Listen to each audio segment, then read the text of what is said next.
What's happening? What's happening? We back again. RIOT STARTER TV. This is round 2 for the night. A very rare occasion. You know what I mean? For those of you who know, I don't really do the live thing too often, but it's becoming part of the program with the whole RIOT STARTER piece. We want to welcome you back. We appreciate you. Those of us who broadcast through Black Power Media. You know what I mean? If you don't already subscribe to Black Power Media, it's a real dope platform. We have a lot of cool folks that come through. And RIOT STARTER TV is one of the new shows. You know what I mean? Some of you know me from Renegade Culture, which I co-host with my man Kamal Franklin. You know what I mean? So we go in on that. And but we wanted to bring you something different. I wanted to kind of talk one-on-one with folks that I respect or folks that I rock with in the real world. You know what I mean? So earlier, for those who had checked us out or for those who had missed the program, we talked about Marcus Garvey not being a Pan-Africanist. You know what I'm saying? And of course, things like that always ruffle feathers. So you can go ahead and check out the past episode of RIOT STARTER TV to hear what was going on with that. Now, this piece right here, some of you, if you don't know me, it's going to be kind of controversial because of the fact that we talk about the legalization of weed, and for some of you it's like taboo, and you shouldn't talk about those things, even though your government is getting a little cool with the whole program now. So what I wanted to do, I wanted to, when you think of hip hop and weed, one of the anthems throughout the decades has been Madism. You know what I mean? So I reached out to my man Hakim Green. You know what I mean? Who's still out there ripping the microphone, you know what I mean? Still out there promoting the ganja leaf, you know what I mean? And, I invited him on to come through, holler at the audience. And, we're going to get it in, a little something. For those of you that don't know who Hakim Green or Channel Live is, definitely do your research. True school hip hop group, you know what I mean? Went platinum back in the day. Their most notable song was Madism with KRS ONE. They come out of that camp. But, I'm not going to beat you in the eardrums. I'm going to let you hear it from the man, the myth, the legend. I'm going to bring in my man, Hakim Green, Channel Live. Hot, what the deal is, brother? What up, God? Peace, God. Peace, God. Peace, God. Man, happy to see you up on the joint today, man. Yeah, we doing it. We live and direct. Yeah, no doubt. Make it happen. No doubt. I was talking to Hawk a few minutes ago. He's so cool. He was like, I was behind on a different day, but he still came through at the right time. You know what I mean? Word. Yes, sir. Yeah. So, man, here it is, 2021. You know what I mean? It's been a long time coming. Mm-hmm. Many of us 50 and over, we never thought we'd see the days when they talking about legalizing weed. That's been, a myth or a thought for the future sometime. Mm-hmm. But we in the future. Yeah, we here now. But before we get the show started, I want to say definitely salute and rise in power to the main man DMX. And also we want to wish Biz Markie and Black Rob speedy recoveries as well, because we know that they're both hospitalized. Yeah. Salute, no doubt. Word. Hakim, man, what's been going on? Tell us about some of these projects that you got, because I know I just finished checking out a video we've been trying to get up on the joint with you and Carl Thomas. Yeah, I believe Put It in the Air, produced by DJ Heron. So on the album Madism, Who Want This Smoke? Word. And the album also features KRS ONE, General Steel, Tretch, Do It All, Keith Murray, Sadat X, Thurston Howell III, Weedem Zoes, a bunch of other hip hop legends.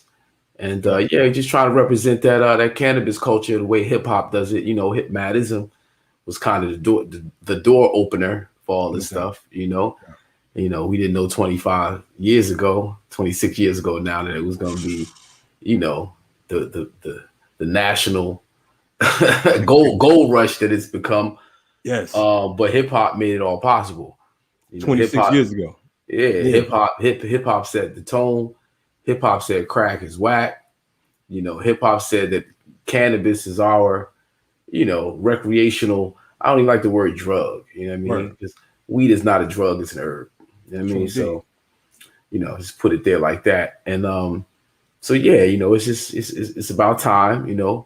Cannabis is something that's been a part of an indigenous culture, indigenous commerce, for thousands of years. There were trade routes all across this country, all across Asia, that centered around hemp and all the things that you can do with hemp and hashish. And, it's always been used medicinally for thousands of years. It's been used, in terms of the hemp plant, the industrial usages, from the mercantile usages, the clothing, fabrics, what have you. Now we're making oils and greases and reusable fuels with it. And, we know hemp is more efficient, for all types of things that we use trees for. So you get, more, it's more, we say, you're able to stretch hemp a lot farther than you can stretch a tree. No doubt. You can grow hemp, you can grow a harvest, chop it down and replant that harvest and keep flipping hemp. Can't do the same thing with trees. Cotton, all anything you can create plastics, you can use hemp, to do. And then the carbon footprint is much, much lower than these other fuel sources that we're using, and it's so many positive benefits to hemp and cannabis that we're just really scratching the surface as, to me, the many things that can be done with this plant. So true indeed. So we talking about right now, I believe it's like 17 states where weed is legal. We also it's about 43% of the state, close to half the United States, as far as just living in states where it's legal. Mm-hmm. There's still areas like Georgia, where I'm at, in Atlanta, of course, they've decriminalized it. But when you venture out, you can get up to from 1 to 10 years. Yeah. It's a felony to have more than an ounce of weed, whereas in Atlanta, it's a $75 fine. Mm-hmm. You know what I mean? So they're on a slow roll or whatever because of the fact that the slave trade, they're trying to balance that thing out. They're trying to see, how's this going to be beneficial. Yeah. With this legalization, how do you feel it's going to affect, the Black community, so to speak? Well, so there's legalization, right? But then there's been a lawful program involving cannabis, hemp, marijuana, quote unquote, that's been around for like decades. It's Title 21 United States Code, Section 885, Burden of Proof and Liabilities. And I can share the information if you like. True indeed. Yes, sir. I'm going to share the screen.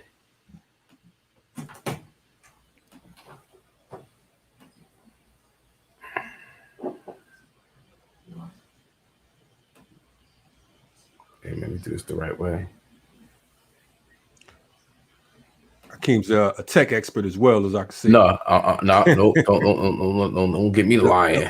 Don't give it to you. Don't give you too much credit. Don't give me lying. Hold on, let me try to do this again. How do I do this? Wait a minute. Share screen. Boom. How do I get to this other screen? Hit that. Yep. Hit the Chrome tab. The Chrome tab. Right. Yeah, boom. Boom. There we go. Is that it? You see it? There we go. Yeah, we go. No, we on. Okay. It's a tad bit tiny, but if you can read it. Tad bit tiny. Good. Okay, yeah, but for my peoples out there, you guys can go online and go to us.gov. You punch in Title 21, Section 885, Burden of Proof and Liability. So what happened was, to encourage hemp farmers, they launched a federal program, right? And if you're a privately owned company registered, filed under this law, Title 21, United States Code, Section 885, Burden of Proof and Liabilities, you can possess, carry, transport, warehouse, right? So a good friend of mine, Robert H. Moore Jr., discovered this, if you want to call it, it's not a loophole, it's the law. So he opened up a company, Game Face, which is also federally registered, Schedule 1 marijuana exempt industrial hemp of New Jersey. He's based out of Passaic. And if you YouTube Game Face, GAMPHACE.com, you'll see a slew of videos of him spanking the judges around in court in New York, New Jersey, PA, because he was arrested for possession, and he produced his documentation proving his company is filed under this law. And then he, because they don't know, they either don't know or they don't want to know. They put you through the rigmarole. But when you face the judge, which is where the law is, and you present the law for the public record, they back off.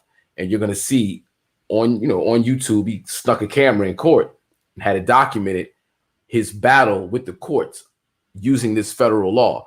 Now, I'm going to advise your viewers to do their due diligence, do their research. There's three laws, 885, 822, and 802. And that basically defines this program that's available for privately owned companies. Now, there's a certain level of, organization you have to do. There's a certain level of, filing, lawfully filing your paperwork to put people on notice. And then you'll know when you're operating in the private sector, it's way different than acting in the public sector. Now, what we see with legalization is they're opening up a public playing field for folks to play on, but that playing field is going to be super regulated. It's going to have a lot of everybody got to get their piece. Everybody got to pay taxes. It's a lot of hoops and loops you got to jump through, which is all well and good. And anybody who can do that, I champion them. I support you. Go do what you do. But we want folks to have all the information so they can make, decisions and choices based on their circumstance, not based on what's being pushed on them. So, yeah. Let me ask you this, you know what I'm saying? Because you got, playing crackers advocate. We have a lot of folks around right now who, you got folks who have been doing serious time, for possession. You have folks who have been gunned down for possession. You know what I mean? Even up to last week, I just heard about a young man who's pulled over in Texas and ended up dying in jail because of the fact that he had possession of marijuana. You know what I mean?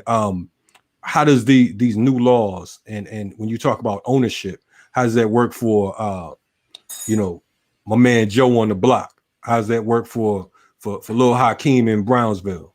You know what I mean? What benefit? How does that benefit folks who don't have those resources, don't have the money to go fight in their courts and all of that type stuff? Life is about challenges.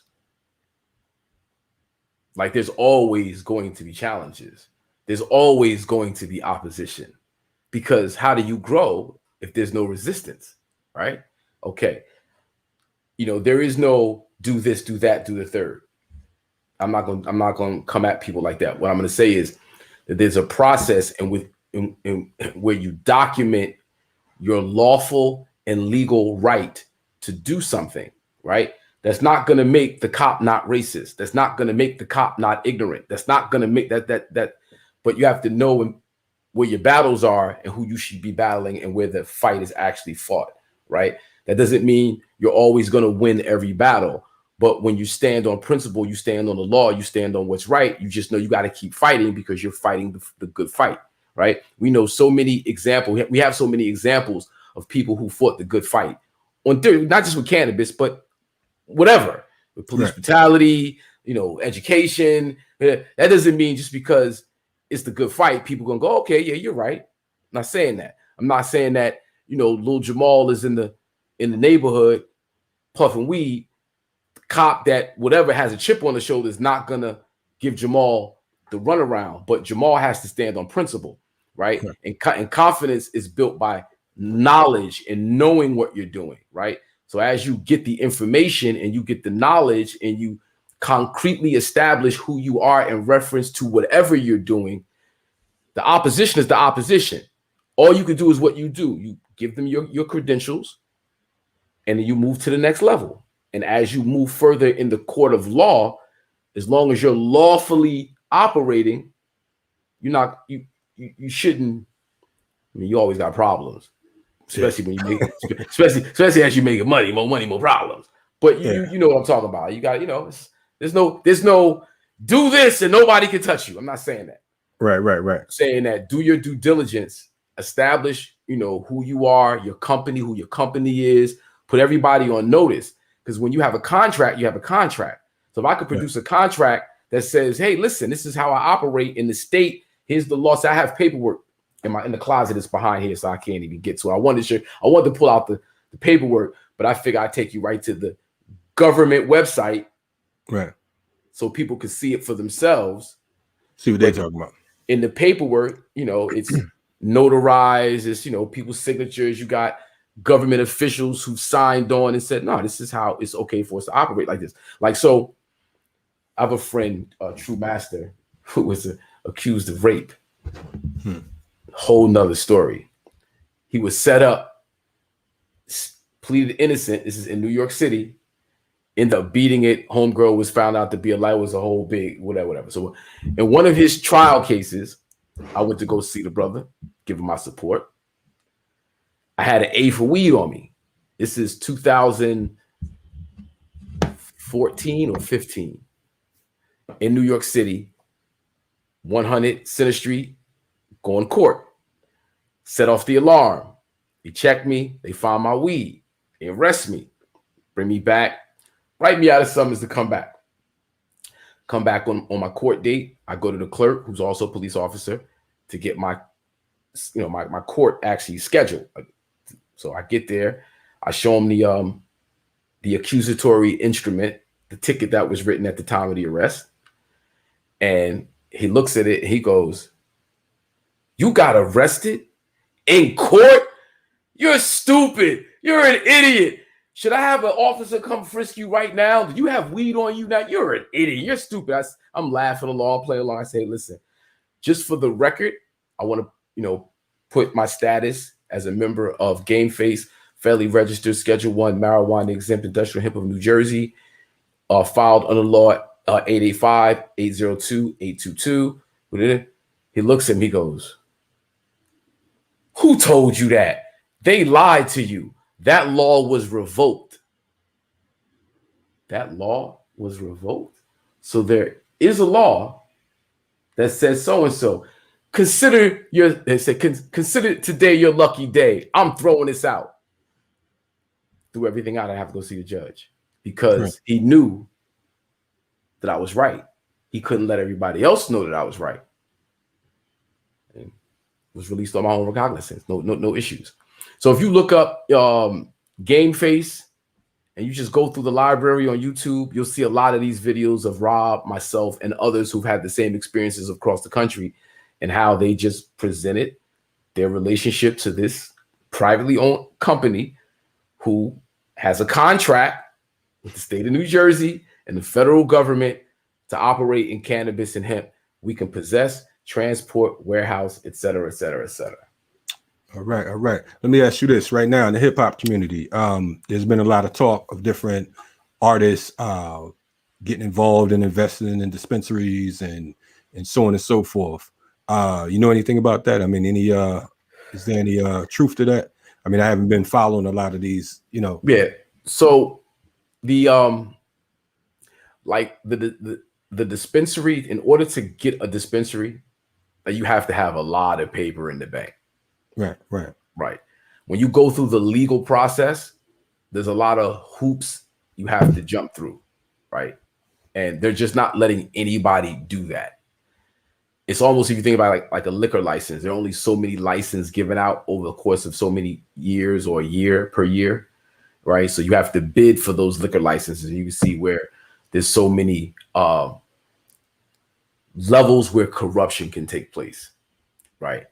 So in managing corruption, there's going to have to be government officiating to make sure and that means fees, taxes, right? Does the average Black person have the resources to do those things, as well as the political connections to get over the hoop around the, you know what I mean? It's like a lot of that going on. So, you know, people are trying to do it, but in places like New Jersey, New York, the systems haven't really been sussed out all the way. I don't know how they're going to run their dispensary systems, how many licenses are going to be given, who's going to have access to it, who's going to be, what do you call it? Yeah, who's going to be sanctioned? Who's going to be sanctioned to get it? Like, we don't know these things. But again, that's the legal side of it. That's the legal side of it. There's a whole lawful side that I'm presenting here that, people should investigate. I'm not telling you to go that way. I'm saying that there are options on the table for you to investigate to see which way you'd like to go. Now, for most of these places, possession of like ounces is like nothing. You could possess up to like, a few pounds probably. In New York, actually, it was crazy.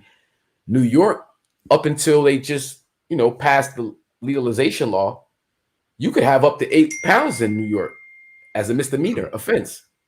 8 pounds? And I found that out years ago, getting arrested with, I had like maybe, a couple ounces on me, whatever. And then going through the system, I got a lawyer and she broke down exactly, what it was. And she was like, it's not really that serious. They really just use the weed in New York City as a means to get you on other things. They're looking for guns. They're looking for violent criminals. They're looking for, if they can frame you, of course, they'll use weed to frame you.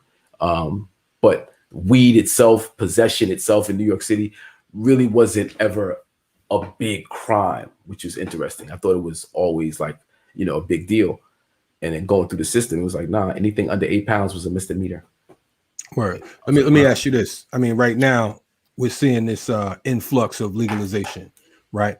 Why do you think it is now? I mean, I know we talked about the whole future thing, but the country's in the uproar. There's a whole bunch of police terrorism. Police terrorism is like on the rise. The people in the streets. Shit's on fire. More folks are being murdered. But at the same time, they're saying, okay, we're gonna legalize weed. Hold on 1 second, Kalonji. Yeah.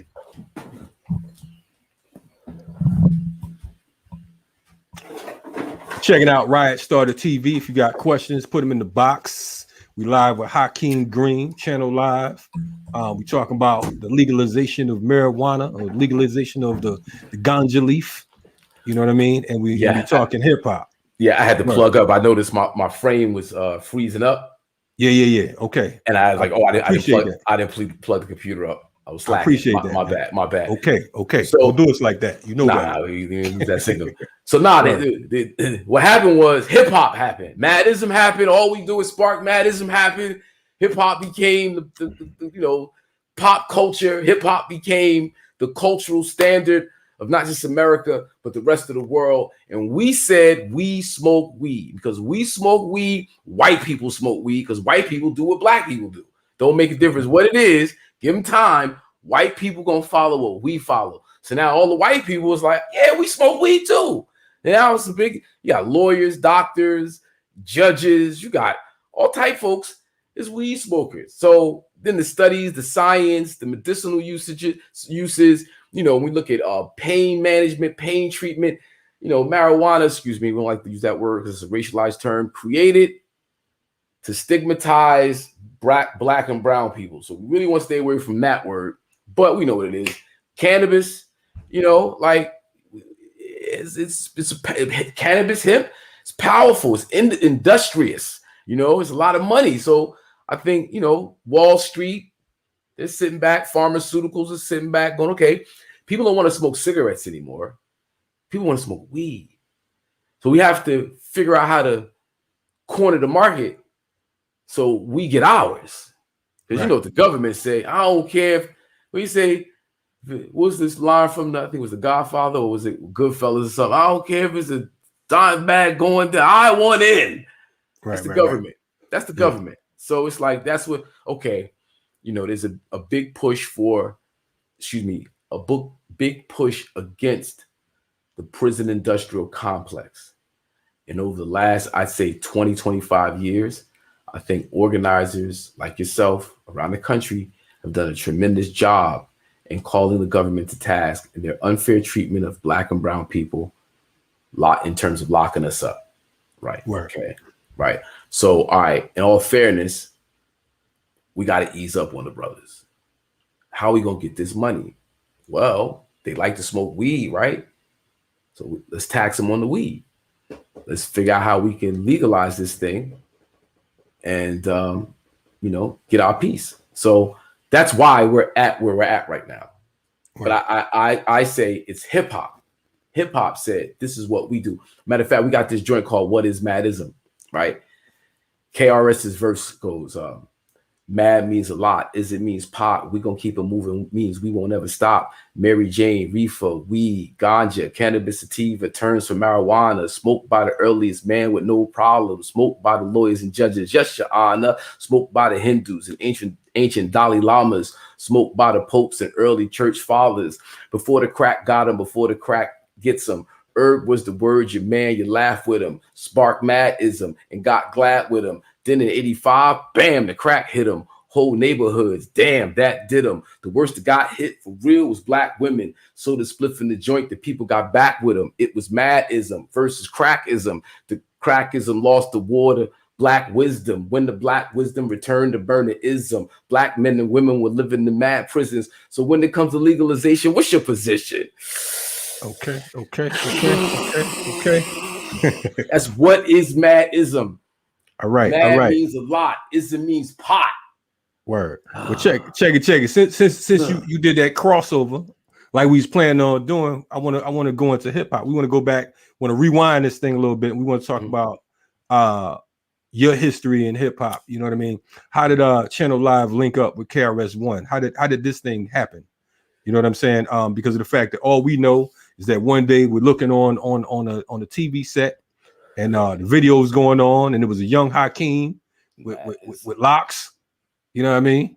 The locks left, but you still here. Yeah. How did that take place, man? Yeah. So, I was a school teacher back in the day from 1990 to 94. Yeah, okay. 1990, myself, my good brother Hassan Sharif, and my good brother Rodney Jackson, some other friends started an after-school program called Act Now, African Children of Tomorrow Now. And that program was created really inspired by hip hop at the time. We got KRS Ones, BDPs, Public Enemies, X-Clans, Native Tongue, Jungle Brothers. It's just the whole style and resonance was pro-black, was Afrocentric, was that was it. And looking at the school system that I grew up in, that's what was missing. I mean, I caught it in pieces here and there, but there was no structured way of getting across the idea that we were more than just slaves, So we created this organization, Act Now, and we launched the program with You Must Learn by KRS One, and that said the whole. I didn't know KRS One. I didn't, personally, I didn't know him. I was a fan. I was a stan, actually. But that's, you know what I mean? So we start the class off with You Must Learn. Proswell was in that class from the Fugees. Oh, boy. Yeah. A student? Yeah, he was a student. Well, it was an after school program. I was a teacher at the middle school, but the program was ran at the high school. So, it was like a little big brother, like that type of thing. It wasn't really my student. You was Prize ghostwriter? No, but I did help Lauren once. Okay, that's another story. Shout out to Lauren. Big shout out to that's right. What part of Jersey you from? East Orange. East Orange. Okay. Yeah, from East Orange. But we actually, I knew Lauren when she was a little girl because we used to play basketball behind her house. She lived behind a school. We used to play basketball, so I knew her. She played basketball with her brother and friends around the neighborhood, South Orange. But I didn't really get to know her nowhere until they were working on their project, and incredible, man. He's incredible group. I can't wait till they release some new stuff, dude. That's gonna be amazing. But anyway, we took a group of young folks to a KRS One lecture when he was doing Human Education Against Lies. We took him to Ramapo College. After the lecture, he does question and answer. Of course, got something to say. Right. So then he did a lecture at William Patterson maybe a month and a half, 2 months later. We took another group of students to see him at William Patterson. After the end, got something to say. He's starting to see my face. Now, me and Tuffy, my other half of Channel Live, we met at Montclair State, which is where I was attending. And we met battling Wyclef and Pras. This is before the Fugees, before any of that shit. Just, just getting in, battling, dancing, the cipher, another story. So Chris, the next semester, they book him to do Montclair State. So that day, everybody's going, yo, Hawk, your boy's coming up. Your boy's coming up. I know you're going to see your boy. I know you're going to see your boy. Hawk. I was a stan. Everybody knew I was a big KRS One fan. So we get to the event. I purposely stand all the way in the back because, I don't want to be a sucker with it. You know what I mean? Trying to, be complete. I don't want to be just straight up on it. You know what I mean? I played it back. Right. The joint is packed, bro. She's packed. Packed. Everybody on campus is in that piece. Chris walks in, looks to the back. Hakim, I've been looking for you. You sound just like him, man. Yeah, everybody was like, oh shit, oh, Hakim, oh shit, yo, and niggas is coming up to me, giving me the chicken wing. He said, after the lecture, I want to ask you something, so come see me backstage after the lecture. Oh boy, yo, yeah. So mind you, I'm rhyming. I got my little demo, but it ain't about that. I'm not really serious about it like that at this point. So I go backstage afterwards, and he goes, listen, I'm doing a lecture series in New York, a couple high schools, with Leonard Jeffries. I would like for you to open up for us. Your background as a school chief, as an educator, you can tell us, what's exactly going on in the schools. How are our children being misled? So I had a little probably 15, 20-minute piece that I would do before, Dr. Jeffries and Chris came on. And that was how I met Chris. But then I was working with this other production company, me and Tuffy, and things kind of didn't go right with them. We kind of split, whatever. And, again, I'm a stan. So everywhere Chris goes, everywhere I can find him, I'm trying to run up on him in clubs. I'm trying to get him my demo. And finally get him the demo. And then probably months later, I get a phone call on my mother's phone on the wall with a cord on it. Right. Answer the phone. Hello, may I speak to Hakim Green? Speaking. This is KRS One. I'm sitting here at D&D Studios with some beats up, and I was thinking maybe you and your partner Tuffy could come over here and drop some joints. Now, Tuffy lived in Willingboro. I'm in East Orange. Right. Willingboro to East Orange is like an hour and 15 minutes. Tuffy was at my house in about 35 minutes. We were in the city probably within that hour, and then that's how the whole shit jumped off. We was first called the Smugglers, we was called the Dreadators, we was called SOS, some other shit. And then one day Chris was like, I ain't feeling none of that shit. We gotta come up with something. Sat us down, looked at us. He was like, what's big? What's big? What's something everybody has, everybody does, everybody can relate to? What's on TV? Wait a minute. The TV itself. Well, what's on channel 1? What's on channel 2? What's on channel 3? What's on channel 4? What's on channel 5? Channel Live. That's how we came up with the name Channel Live. The station identification, I think, was actually, we came up with that first. Chris might have came up with station identification, which ended up the name of the album. Word. But that's how we came up with the name and shit. And yeah, that's the history. Word. So y'all recorded Madism. This is what, like 94? We recorded Madism 94. The winter 94. All right, so we recorded our budget. We got signed in 93. No, we got signed top of 94. We had the meeting with Capitol toward the end of the year 93. Ain't nothing happened in fourth quarter, so we had to wait for the new budgets to open up. Come January, we sitting there negotiating, and budgets opened up. Probably we got end of February, March. We started recording with Salam Remy and Reggie Burrell. We knocked out 5 joints, and then And then Chris came in after he came off tour, and we finished recording the album. We had a joint called The Blunt Is on Fire. The blunt is on fire. Quickly pass the lighter, let the Philly blunt burn. Burn, blunt, burn, burn. So in the song, I was the weed. It was a whole metaphor of how I was the weed.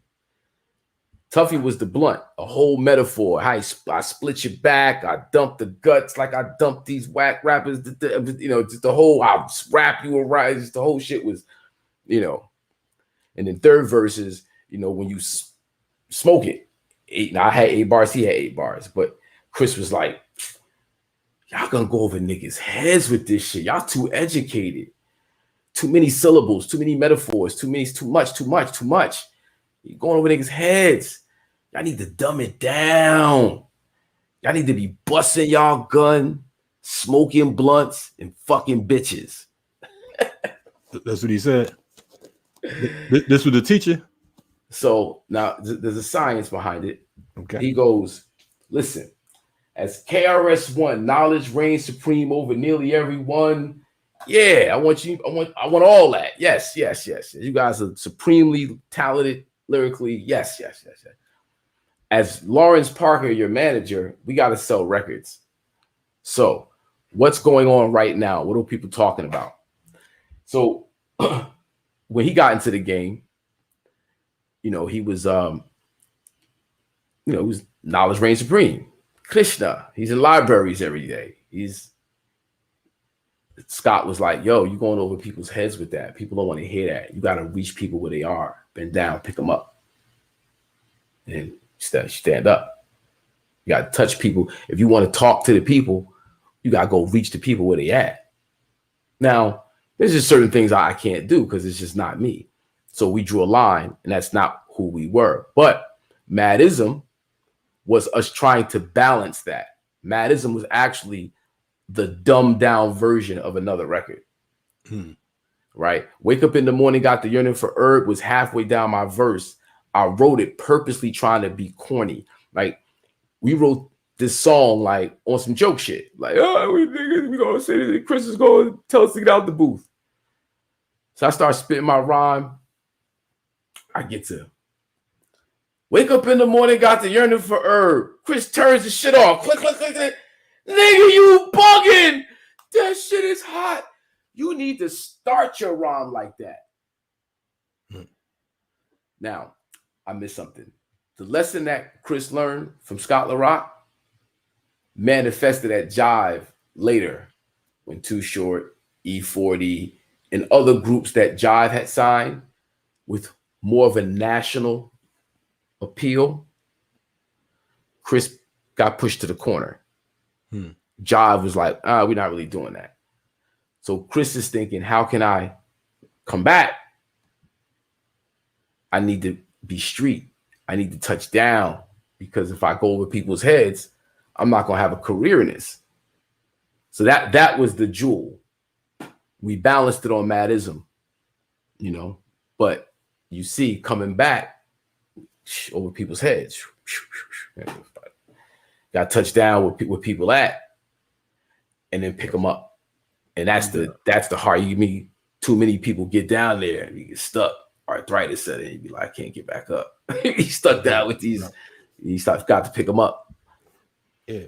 Nah. So y'all went on. You got songs with Queen Latifah and Black Rob and how that. I mean, I think that's one of the most slept on joints. That it seems like that one just. I mean, no promo. What happened with that? So it was. Let me see. You gotta be fair about life. You gotta be real. You can't be like, oh, they did me wrong. No, you can't do that. We were given an opportunity by Latifah and Hakim, right, to have a second shot at it, and we shot a video for $100,000 that we probably should have shot for about $30,000, and that other 70 should have went into marketing and promotions. But we did. We put all the money in the video thinking that BET we need that look. Right. Now, but what that did was that set up the career for Benny Boom, because that was his first video. Wow. Now, Benny Boom, me and him, you know, he was like the unofficial third member Channel Live. He's on the Armageddon record as a rapper. That's crazy. Yeah, he's a bunch of older Channel Live stuff, right? So when it was time to do the Flavor Unit project, Hakim wanted to use Q-Tip. And I'm like, you know, I came up with Classic Concept in the late 80s as a, you know, during the summer. I needed to work. I would go for Classic Concept, Ralph McDaniels, the Vid Kid, PA, assistant, you know, AD, but just, you know, I know what it is to do a video. The Madison video, Jeff Bird, is because my relationships with Jeff when I was working on video sets, you know, Gangstar, you know, all the big things going on at the time, Redman. So Benny, same thing. Benny was a film student at Temple, came in the game, PA, Grip, you know, different jobs working with Hype, Lil X, Paul Hunter, Chris Robinson. Benny had probably damn near 30, 40 videos under his belt before we got to Wild Out 2K. So sitting down was like, well, you know, we can do this, Hakim. We need to do this. You need to trust in us to get this done and execute this video. And he was like, all right, if that's what you want to do here. Yeah, I think you should use Q-Tip. You know, we take this other money and do other things with it. But all right, cool. So we put all that money in the video. That launched Benny Boom. From there, we started a company called IBC, me, Benny, and Tuffy. And Benny was the film part. I was the management part. Tuffy was production. And then Benny's film career kind of, and then we, you know, wanted to see the brother breathe. We started another company called Gorilla Flicks, and then I kept IBC. We got a company, a group called Gorilla Pimp, Sam Scarfo and Gorilla Pimp. And me and Benny got them signed to Def Jam when Jay-Z went. It was his first signing at Def Jam was my artist, Sam Scarfo and Gorilla Pimp. And that ran into a brick wall. Word. But the Armageddon album, that's what you were asking about. The Armageddon album, Mike City, big shout out to Mike City, who wrote, produced I Wish for Carl Thomas. So that's another thing that came out of that project. It wasn't the record sales, but Mike City went to high school with Tuffy, the other half Channel Live. Okay. And then Carl Thomas is another one of my great friends, as you see with the song I Believe, Put It in the Air. No doubt, no doubt. And yeah. Now we're gonna definitely put that in the up in the bio. We was having trouble uploading it, but we definitely gonna put that in the joint. Excellent. So Carl Thomas is on that album. Mike City produced it. He produced I Wish I Never Met Him for Carl Thomas and a whole bunch of other things. So that project jumped off Benny Boom, jumped off Mike City, jumped off Carl Thomas in a lot of ways. So, you know, it was a successful project, even though it didn't sell a lot. Yeah. No, that's bananas from a historical standpoint. We know Nas has a new film coming out dealing with weed, man. What's the deal with that? Can you speak to us on that? I know you have some involvement on it. Yeah, actually, you know, very good friend of mine, Mr. Tariq Buds from Peacemakers Gear, which is a cannabis theme. They do all types of ancillary products around the cannabis. He does events all around the world, actually, but he's based out of New York City. Right. He called me up, said, hey, listen, Nas is releasing this film called Smoke, directed by Eric Parker. And they wanted to know if you would, you know, moderate the after discussion. So I said, surely. I haven't seen the film yet. I'll be seeing it for the first time that day. But they asked me if I would want to get down. So I was like, oh yeah, hell yeah, let's do it. Of course, Nas, why not? Hell yeah. So I have another Nas relationship connection that most people don't know about because of Benny Boom, who directed the video Got Yourself a Gun for Nas. Right. Yeah, I wrote that whole thing. The whole reincarnation from Biggie, Tupac. I mean, the reenactments of their murders, of their murders and how that ends up. And that was when he was in the heat of the beef with Jay-Z and the whole. So that's the way that video was executed. Like Benny put his whole entire foot in that joint. So I'm really happy that. That's a proud moment for me. Word. We got a few more minutes. I want to ask because of the fact I know that you've been doing a lot of community work, you know, salute for that. You know what I mean? I know you all have 24 hours of peace in New Jersey, which is a dope concept. The last two times I've seen you, I think once was at Black August in Newark. And I think the last time we were at the I think Mumia's piece out in Philly. So it's been a while. I think it might have been his 50th, if I'm not mistaken. So that's been a minute. Yeah. A minute. Yeah. But you know, you've been consistent with that work, man. Tell us about 24 hours a piece and how that fits in as far as hip hop, and what can hip hop do to continue that whole theme of stopping the violence. Well, man, it's a lot right there. So hip hop, peace, love, unity, safety, having fun. That's hip hop. Intelligent movement. Hip means to know. It's a form of intelligence. To be hip means to be update and relevant. Hop is a form of movement. You can't just observe a hop. You got to hop up and do it. Intelligent movement. Right. Okay. So, you know, when looking at anything, if we apply an intelligent movement to it, we organize the people around peace, love, unity, safety, having fun. You know, great things happen. When children have an environment to play in peace, they're able to create beautiful things, wonderful things. You know, we say the struggle. Yes, but sometimes, or how did I even say this the right way? It shouldn't be a struggle because we should enjoy doing it. Like it shouldn't be a struggle. We should enjoy working with each other. We should enjoy organizing. We should enjoy. So watching the Newark Anti-Violence Coalition in Newark, New Jersey for 5.5 years protest violence. Now they say, oh, Black people only protest police brutality. You never protest gang violence. Newark Anti-Violence Coalition for 5.5 years straight protest gang violence every Wednesday. Rain, sleet, snow, hail. And we see a lot of times the community doesn't embrace what's happening. So how do we get them to engage in a way where they welcome the engagement? Hip hop, let's get a stage, let's set up some speakers, get the system going. And then we get people with a message, we get people with some programs, we get some organizers out here, we get some skills, and just start disseminating information so people okay, I got access to this, I got access to that. You know what? You know, it's just a lot of times the answer is right there. We just don't even know. Nobody's thought to present it to us in a way where we could readily accept it. You know what I mean? So that's what we try to do with 24 hours a piece. Create that safe space for 24 hours just to show the communities what we could do for 24 hours. We got this. Young folks, old folks, everybody in the hood just building, communicating, networking. We showing them how to do it. We bringing outsiders. We elevating the insiders. It's dope. So we did it for 10 years. COVID happened, and so we didn't get to do it last year. This year, I don't know what we're gonna do because COVID still, large gatherings. It's just a little funky. But the messaging itself is peace, love, unity, safely having fun. So as long as that's going on, hip hop is in the building. Yeah, I'm laughing because I'm over here looking at the comments, and they got a whole Fonto Leaf convo going on the side and whatnot. So that's a great conversation right there.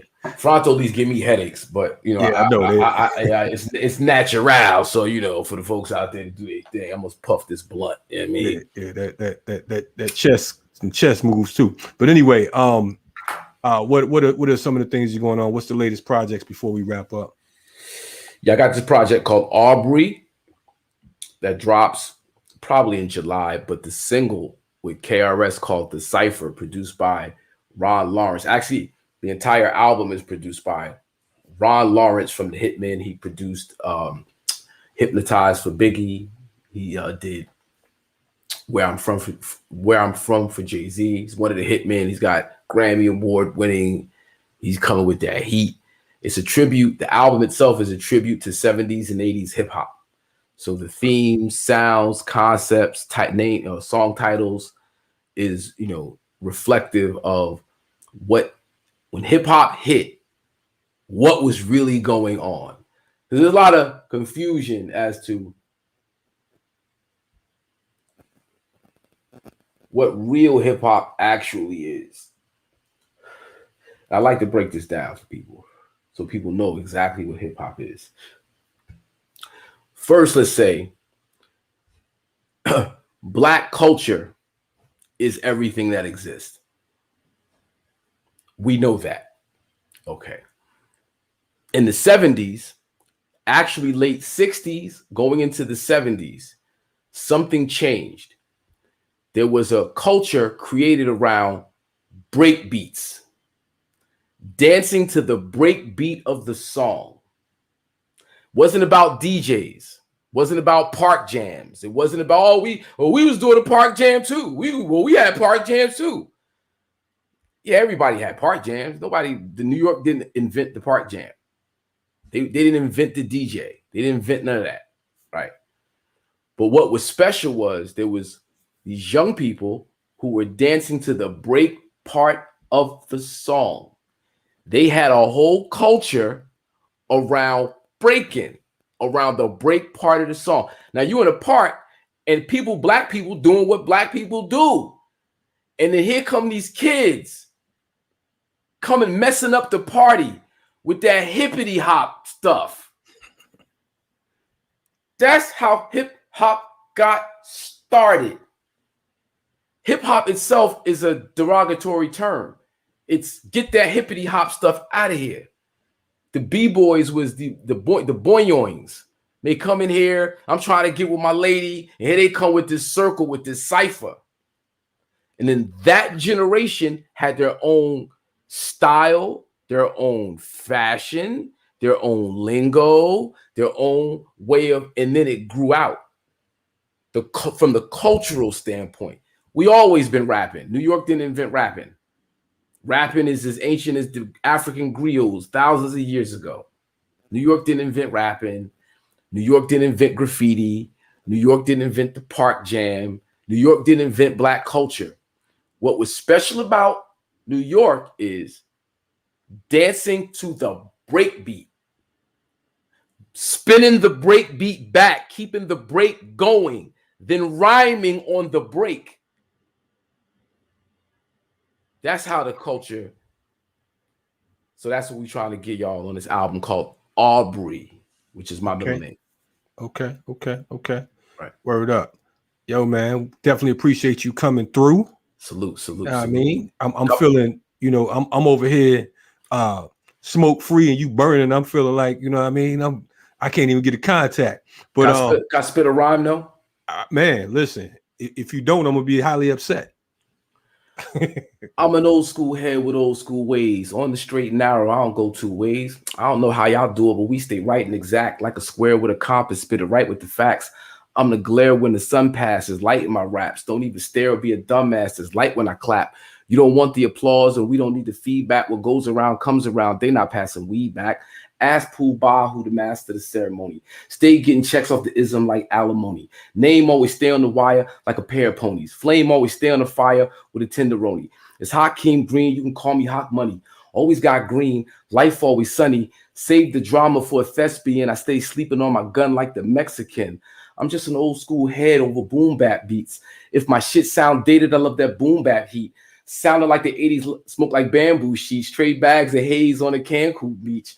Trying to box with God, but their hands don't reach. Anyway, I'll leave it there. That's old school head. That's old school head. That's old school head. No doubt. Old school head. I'm an old school head. Hey, that's a beautiful thing, man. Nowadays, it's being old school is like a foreign concept. You know what I mean? It's like yeah. Now we trying to make being old school, true school, sexy. We trying to make it the thing to be. I got this joint called Jewelry. Right. Well, I tell you what, this is what I'm gonna request. Since you mentioned it, give us a couple more bars before we roll out. If pimping ain't easy, what the fuck is revolution? Rappers be spitting straight noise pollution. Here's a clean glass of water. I'll show you how to eat to live. What goes around comes. Let me show you how to give. There's something that you hear when the nine is at your rib. In the street, tuck your jewels. Thugs drew like baby bibs. I try to be mindful. Write something for the kids. Talking like I walk it. Rap it how I live. I came up blue collar. Tried to be a scholar, but I couldn't eat the love. I nearly starved without the dollar. The pressure and the stress is enough to make you holler when the landlord's at your doorstep and the devil's on your collar. They call me a slacker because I won't sell crack for the cracker. I call women queens and I love to bury blacker. Some chicks get it twisted. They'd rather be called bitches with their ass in the air like everybody's supposed to kiss it. It's a simple lesson. You get what you deserve. Is life a bitch or just a pimp with a perm? Seeing mommy tricked out made a little heartburn, but it's something she'll forget when it's time to take her turn. When will the children learn it's much better to earn? But when my niggas put in work, they like to make the metal burn. End up in the system, it's all systematic. Manchurian candidates, waving automatics. A product of a project launched in the 80s. Chemical warfare meant to kill the crack babies. Now as the world turns, is it just a story? Because keeping it real got my sons in purgatory.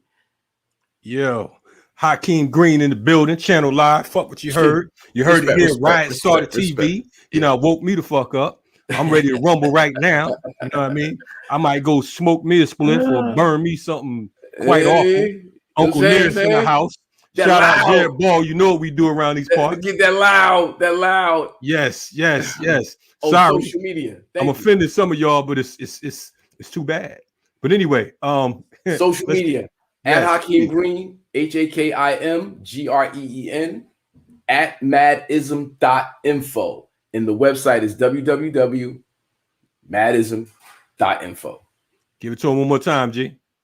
www.madism.info. Website, madism.info on social media. And Hakim Green, HAKIMGREEN, at me. Yo, Hawk. Appreciate you coming on, G. Thank you, Kalonji. I appreciate you, bro. Riot Starter TV. You know what it is. All day, every day. Keep it moving, man. Show us how we do this thing, man. Show them what it's supposed to be like. You know what I mean? No doubt. Home. Anytime you want to come through Riot Starter TV, you're welcome. Thank you, bro. Okay? We'll appreciate you. No doubt. Peace. Salute you. Peace, y'all. We listen to Riot Starter TV. You've been checking out Riot Starter TV, and this has been my second show of the day. I don't know how Jared Ball do it. He be having like 18 shows in an hour. I can't do all that. You know what I mean? I'm a little too old, so I'm gonna go. You know what I mean? Get it off. Yeah, definitely. COM, light one up for everyone. You know what I mean? Pass the Dutchie to the left hand side. All that good stuff. Keep checking out Black Power Media. You know what I mean? Your alternative media source. You know what I mean? Your alternative media source. It's where you can hear everything from I Mix What I Like to Renegade Culture, The Last Dope Intellectual. You know what I'm saying? The Luke Mons. You know what I mean? Real Talk with Sundiata. Sundays. You know what I'm saying? My man, DJ, the Ear Doctor. You know what I mean? And be advised that next week, 420. Count on checking out the morning show, the remix, every Tuesday, Wednesday, and Thursday, 8 a.m. to 10 a.m. EST. We're going to have a lot of hot shit for y'all. I appreciate y'all. Keep on coming with that revolutionary love. Appreciate y'all support. We see you, James Thompson. You know what I'm saying? We see you, Nyambi, and some of the other folks who joined us today as far as subscribers and members. I'm messing up right now. I got to go smoke me a drink. But anyway, definitely we appreciate y'all. Keep on checking us out. Riot Starter TV, live and direct. You know what I mean? And be safe. Till next time. Hey, as always, fuck the police and their corporate sponsors. Ready for revolution. We out of here.